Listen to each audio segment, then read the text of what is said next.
मन की बात का आज 111वां episode. CM Pushkar Singh Dhami virtually सुनेंगे प्रधानमंत्री के मन की बात।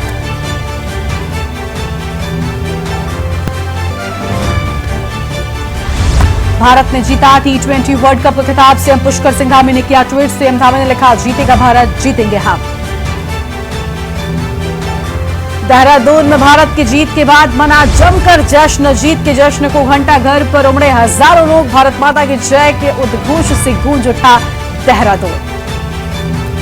खिलाड़ियों को प्रोत्साहित करने के लिए योजना शुरू की गई। मुख्यमंत्री उदयमान खिलाड़ी उन्नयन योजना के लिए चयन ट्रायल की प्रक्रिया शुरू। ऋषिकेश में राफ्टिंग का आज आखिरी दिन। अब 2 महीने तक बंद रहेगा रोमांच का सिलसिला। 1 सितंबर से गंगा में दोबारा राफ्टिंग कराई जाएगी शुरू।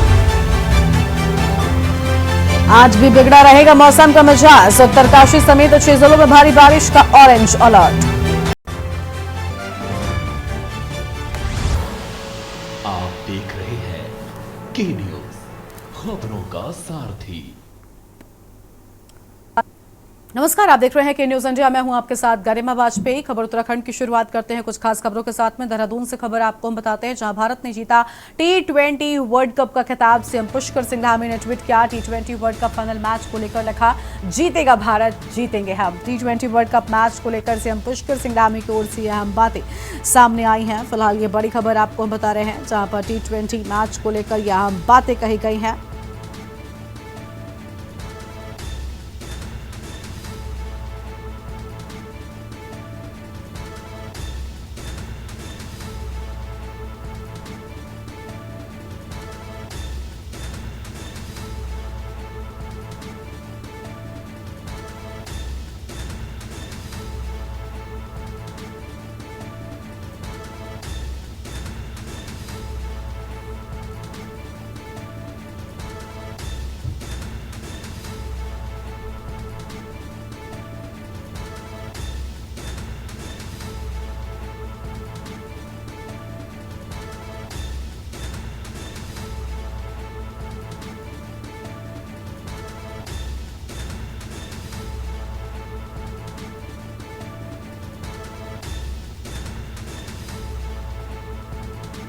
सीएम पुष्कर सिंह धामी का ये ट्वीट लगातार वायरल हो रहा है। और अब आगे बढ़ते हैं खबरों की ओर। देहरादून से खबर, जहां T20 वर्ल्ड कप में भारत की जीत पर जमकर जश्न मनाया गया है। भारत ने T20 वर्ल्ड कप फाइनल में हराया। देहरादून में जीत के बाद जमकर मनाया गया जश्न। देर रात घंटाघर में जश्न मनाने पहुंचे हैं युवा। देर रात घंटाघर में जश्न मनाने पहुंचे युवा। देहरादून में जीत के बाद जमकर मनाया गया जश्न। अहम खबर आपको हम बता रहे हैं। और देर रात घंटाघर में जश्न मनाने पहुंचे हैं युवा।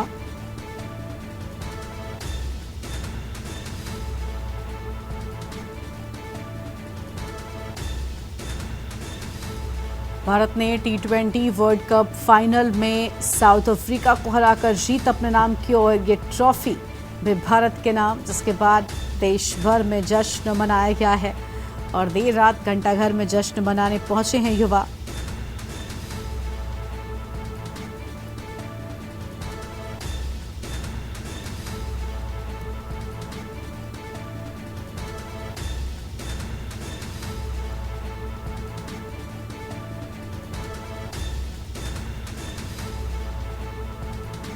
अहम खबर आपको हम बता दें, देर रात घंटाघर में जश्न मनाने पहुंचे हैं युवा।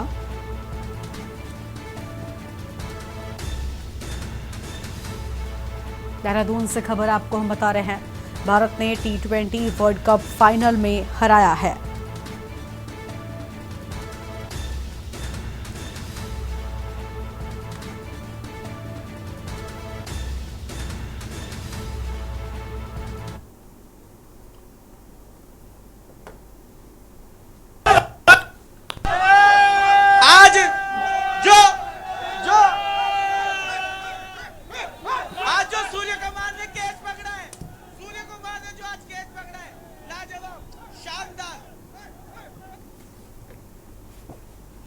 तो देखिए, जश्न के दौरान की तस्वीर आपको हम दिखा रहे थे, जहां पर देर रात तक जश्न मनाया जाता रहा और लोग काफी खुश नजर आए हैं, क्योंकि एक लंबे वक्त के बाद में, सालों के बाद में ट्रॉफी देश ने अपने नाम की। अब आगे बढ़ते हैं खबरों की ओर और स्वास्थ्य विभाग द्वारा रेफरल नीति अपनाने को लेकर देहरादून के दून अस्पताल में एक्टिव मोड पर काम करने की तैयारी है और इस बात को लेकर दून अस्पताल के एमएस डॉक्टर अनुराग अग्रवाल ने कहा कि अस्पताल में अगर किसी बीमारी के लिए सुविधा है तो किसी भी मरीज को उनके कहने के बावजूद भी दूसरे अस्पताल में रेफर नहीं किया जाएगा। साथ ही उन्होंने कहा कि नजदीक के दूसरे अस्पताल में अगर मरीज को रेफर किया जाता है तो उस अस्पताल से समन्वय बनाकर और दस्तावेजों पर किसी सीनियर डॉक्टर के साइन के बाद ही मरीज को रेफर किया जाएगा।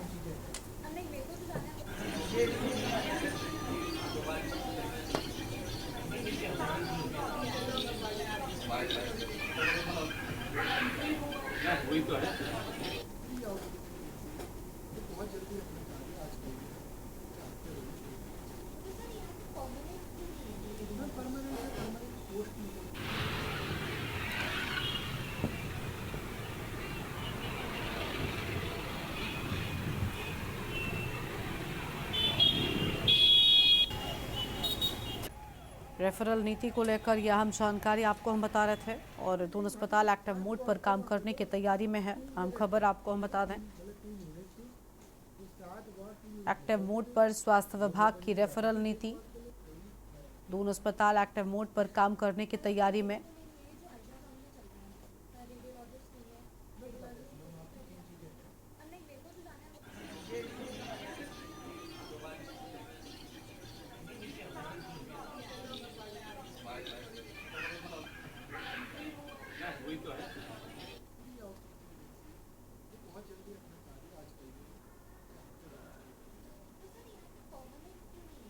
देखिए उसमें जो रेफरल नीति है इसके अंतर्गत एक तो मरीज को अनड्यू रेफ़र नहीं किया जा सकता। कई बार बहुत सारे मरीज अपनी डिमांड भी रखते हैं कि हमें रेफ़र कर दिया जाए। अगर वो सुविधा हमारे पास उपलब्ध है तो वो ऐसे में रेफ़र नहीं कर सकते हैं। लेकिन हाँ, सुविधा ना होना या डॉक्टर का उपलब्ध ना होना, उस केस में रेफ़र किया जा सकता है।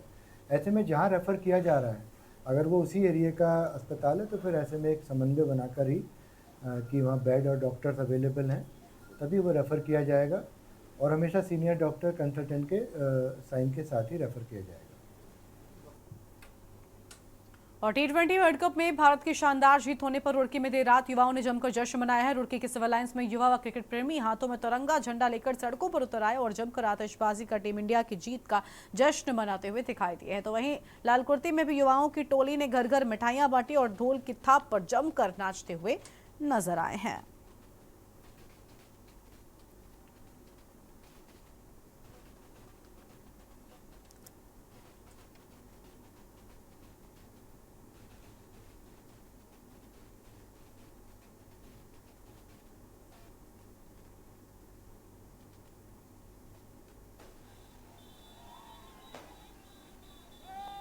लाल कुर्ती में जश्न मनाया जा रहा है। ये लाल कुर्ती के मेरे भाई लोग हैं सारे छोटे और ये मेरे कुछ बड़े भी हैं और जश्न इस चक्कर में मनाया जा रहा है। 11 साल बाद इंडिया जीती है और हमें बहुत खुशी है कि इंडिया हमारी वर्ल्ड कप जीती है और वर्ल्ड कप की खुशी में हमारे बच्चे आज 1 बज गया रात के, छोटे छोटे बच्चे भी आप देख सकते हो सारे हमारे साथ हैं और कुछ मिठाइयों के साथ भी प्रोग्राम करा जा रहा है, पटाखों के साथ भी। खुशियां मनाई आप लोगों ने? खुशियाँ बहुत जबरदस्त बनाई है, पटाखों के साथ बनाई है, ढोल भी बजवाए हैं। बाकी हमें बहुत अच्छा लग रहा है। 11 साल बाद हमने मिठाई भी बांटी है और इंडिया जीतती है। इससे इनफैक्ट ये जो जश्न हम मना रहे थे, भारत जो आज जीता है वर्ल्ड कप 11 साल बाद, उसके उपलक्ष्य में ये सब हम लोग सेलिब्रेशन कर रहे थे। जैसा कि आपको हमारे ये सभासद हैं विपिन कुमार, इन्होंने बताया, तो ये बहुत ही मतलब अमेजिंग मोमेंट है हम लोगों के लिए, सभी इंडियंस के लिए। और मैं तो यही चाहूँगा कि ये मोमेंट जो है हमेशा आगे के लिए भी भारतीय टीम के लिए और हमारे लिए बना रहे, कहीं से कहीं तक भी कोई ऑब्स्टेकल ना है किसी भी तरीके से। ये हमारे समय टर्निंग पॉइंट हमारा एक ही नाम था, बस सूर्य कुमार यादव का कैच लेना, तो उस समय बड़े टर्निंग पॉइंट था। फिर उसके बाद बुमराह जी आए और अक्षर पटेल ने भी बहुत अच्छी गेंदबाजी की, बल्लेबाजी की और विराट कोहली ने भी बहुत बड़े बहुत खुशी है। हिंदुस्तान जिंदाबाद, हिंदुस्तान जिंदाबाद। रामनगर से खबर, मानसून की पहली बारिश में ही नैनीताल जिले के रामनगर के अंतर्गत पड़ने वाले सांवलते पूर्वी में सांवलते नदी ने पहली बारिश में ही दिखाया अपना रौद्र रूप। सांवलते नदी आज दोपहर इतने उफान पर थी कि उसने तटबंध को भी बहने पर तस्वीरें नजर आई हैं और लगातार कटाव से ग्रामीणों में डर का माहौल है। ग्रामीणों ने मजबूत तटबंध बनाने के प्रशासन से मांग की है। तो वहीं रामनगर विधानसभा के अंतर्गत पड़ने वाली सांवलते नदी आपको बता दें कि पूर्वी क्षेत्र में भी उफान पर आ गई है। नदी ने इतना रौद्र रूप दिखाया कि इसका जलस्तर नदी के पास में रह रहे लगभग 50 से ज्यादा घरों के लिए खतरा बन गया है।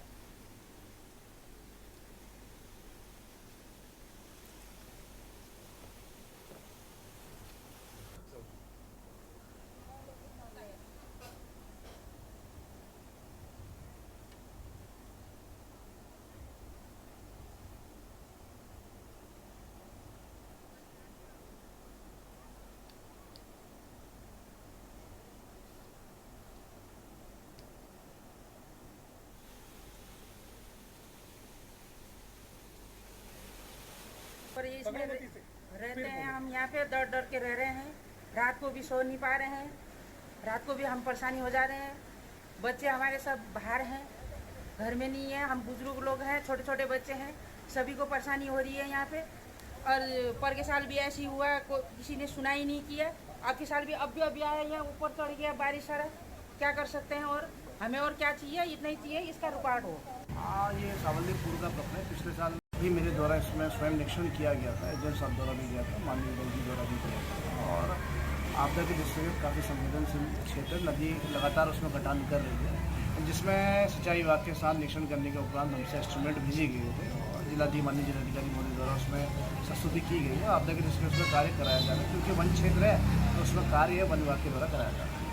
अधिकतर क्या है कि हमारे पास आए दिन यहाँ पे हादसे होते रहते हैं। पहले तो अब तो पुल बन चुका है, तो इस वजह से हमारे गांव को बहुत ज़्यादा दबाव पड़ा है इस टाइम पे। हमारे पास कोई सरकार ने किसी टाइम पे कि हमें कोई हेल्प नहीं किया है। हर बार यहाँ पे जाल बनता था, इस बार हमारे पास जाल भी नहीं बंधा है। और देख सकते हैं आप इस टाइम पर हमारा नदी का बहाव कितना तेज़ है। हालाँकि अभी पानी कम है, बरसात अभी थोड़ी कम पड़ी हुई है। और अभी जब बरसात का दबाव बढ़ेगा, अभी बरसात का टाइम आएगा, तो उस टाइम पर आप देख सकते हैं कि आप नदी यहाँ तक हमारे पास यहाँ तक जो है कि 10 फुट अंदर आ चुकी है। 11 फुट जो है पहले वहाँ पर हुआ करती थी, आज यहाँ पे आ गई है। तो इन दिनों का हमारे पास सरकार ने कोई भी मदद नहीं की है किसी तरह की। अगली खबर पौड़ी से है, जहां पर NH 58 पर बागवान ड्यूटी पर नियुक्ति होमगार्ड पूर्ण सिंह ने सूचना दी कि बागवान के पास में 2 वाहनों का एक्सीडेंट हो गया है और जिसमें काफी लोग घायल हो गए। सूचना पर थाना अध्यक्ष देवप्रयाग महफूज बागवान घटनास्थल पर पहुंचे। यहां पर चौकी बागवान का फोर्स मौजूद है। शेष घायलों का उपचार भी किया जा रहा है। 2 वाहनों में 19 लोग सवार थे, जिसमें से एक वाहन में जम्मू कश्मीर के मजदूर थे।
और अब आगे बढ़ते हैं खबरों की ओर। अगली खबर का रुख करते हैं। अगली खबर हल्द्वानी से आपको बताते हैं। हल्द्वानी के नरेमन चौराहे के पास में सड़क चौड़ीकरण के चलते कई सारे पेड़ कमजोर हो गए हैं और आज एक पेड़ बरसात के चलते सड़क पर गिर गया है, जिससे काफी देर तक यातायात बाधित रहा। तो वहीं गनीमत ये रही कि वहीं से गुजर रही एक पर्यटक की स्विफ्ट कार भी पेड़ के नीचे आ गई, लेकिन कोई जनहानि नहीं हुई है।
कार्बन उत्पादन को नियंत्रित करने के लिए राजधानी देहरादून के वन मुख्यालय में विशेष कार्यशाला यानी वर्कशॉप का आयोजन किया गया, जिसमें कई समूहों ने बढ़ चढ़कर हिस्सा लिया। वहीं इस बात पर उत्तराखंड वन विभाग के हॉफ डॉक्टर धनंजय मोहन ने कहा कि कार्यशाला का मुख्य उद्देश्य कार्बन के उत्पादन को कम करना है, जो प्राकृतिक रूप से वन प्रबंधन और कृषि प्रबंधन से हो सकता है।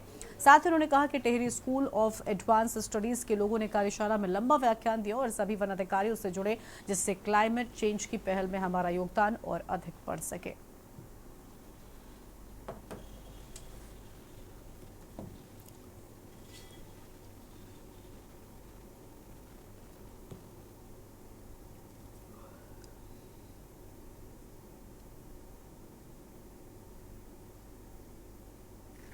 देखिए, आज जो वर्कशॉप था ये पूरे देश में इस तरह की वर्कशॉप हो रही है सारे राज्यों में, और ये बेसिकली नेचर बेस्ड सॉल्यूशंस पे वर्कशॉप थी। बेसिकली इसका पर्पस ये है कि जो हमें जो कार्बन उत्सर्जन है उसको कम करने के तरफ जो कदम है, उसमें से कुछ कदम हैं जो कि प्रकृति आधारित हैं। जैसे एक तो होता है कि हम अपना आपका फॉसिल फ्यूल यानी कि पेट्रोल डीजल की खपत कम करें, लेकिन कुछ होते हैं कि हमारी प्रकृति के प्रबंधन में, चाहे वनों का प्रबंधन हो, इवन एग्रीकल्चर का प्रबंधन हो, उसमें कुछ ऐसी मूलभूत चीजें लाएं जिससे कि कार्बन उत्सर्जन को रोकने में वो मददगारी हो। उत्तराखंड के डबल इंजन की रफ्तार से विकास हो, इस उद्देश्य से मुख्यमंत्री धामी पिछले दिनों दिल्ली के दौरे पर रहे। इस दौरान उन्होंने प्रधानमंत्री मोदी के साथ ही कई केंद्रीय मंत्रियों से मुलाकात कर प्रदेश के विकास के लिए सकारात्मक पहल करने की मांग की है। मुख्यमंत्री की मुलाकात से उत्तराखंड के लोगों को काफी उम्मीदें हैं। ये रिपोर्ट आपको दिखाते हैं।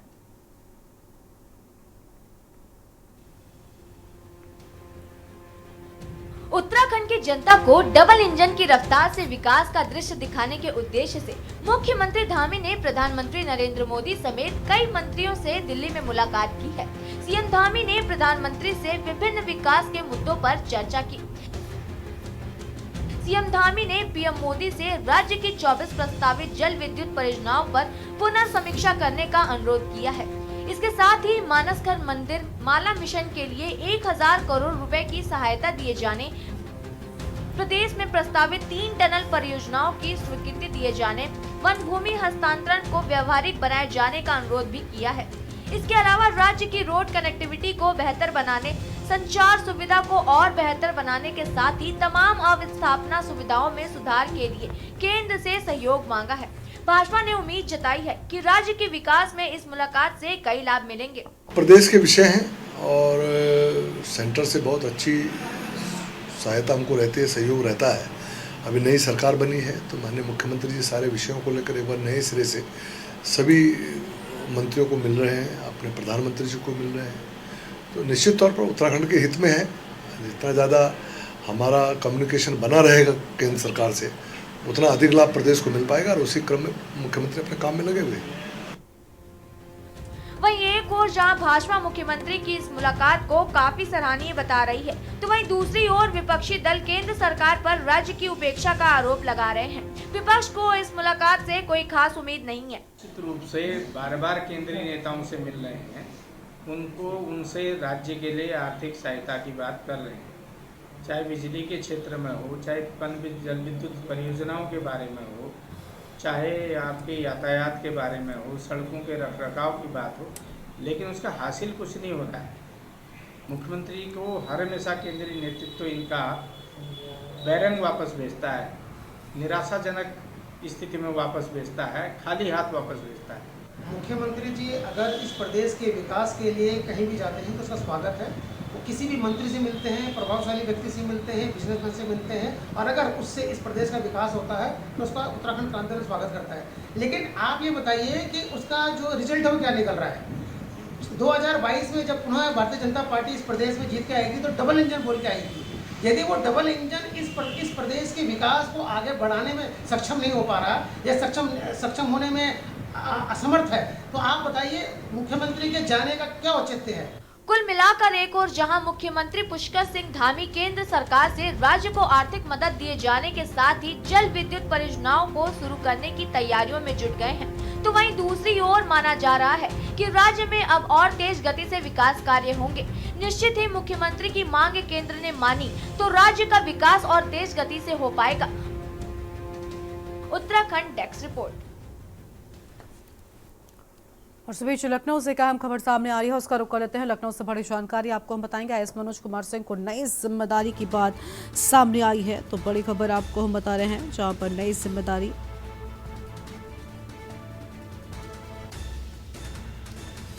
1988 बैच के आईएएस अफसर है मनोज कुमार सिंह। आम खबर, आईएएस दुर्गा शंकर मिश्रा को चौथी बार नहीं मिला सेवा विस्तार, तो चौथी बार सेवा विस्तार नहीं मिलने की बात सामने आई है। आईएएस दुर्गा शंकर मिश्रा को चौथी बार नहीं मिला सेवा विस्तार। बड़ी खबर आपको बता दें, दिल्ली में मिल सकती है कोई जिम्मेदारी, तो उन्हें दिल्ली में कोई जिम्मेदारी मिल सकती है, ऐसा माना जा रहा है। आम खबर आपको बता रहे हैं, मुख्य सचिव और आईआईटीसी दोनों होंगे आईएएस मनोज कुमार।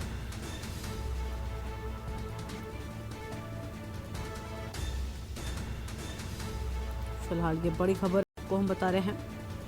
लखनऊ से खबर, आईएएस मनोज कुमार सिंह को नई जिम्मेदारी की बात सामने आई है।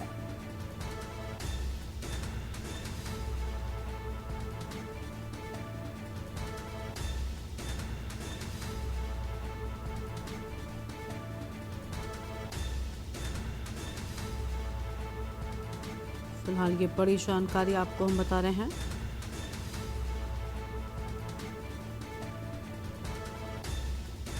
ये अहम खबर आपको हम बता दें, जहां पर दिल्ली में कोई बड़ी जिम्मेदारी दी जा सकती है, ऐसी जानकारी सामने आ रही है। तो दिल्ली में मिल सकती है कोई बड़ी जिम्मेदारी।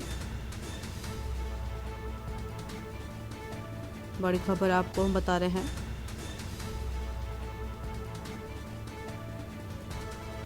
और इसी खबर पर बातचीत के लिए हमारे साथ में हमारे संवाददाता संदीप मिश्रा लखनऊ से जुड़ चुके हैं, उनका रुख कर लेते हैं।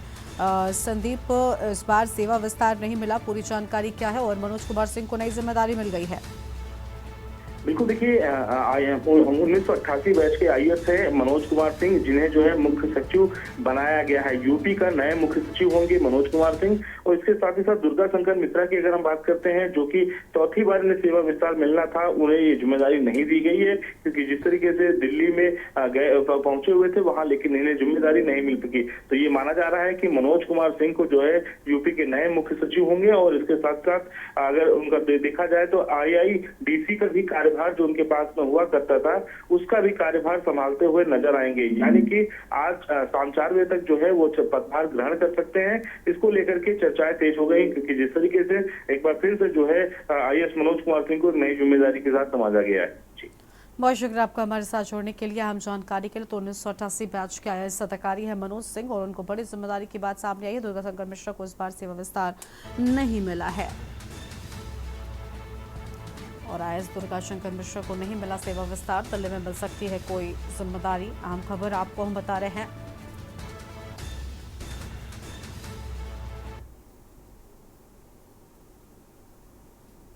और इस बुलेटिन में फिलहाल इतना ही। आप देख रहे हैं के न्यूज़ इंडिया। नमस्कार।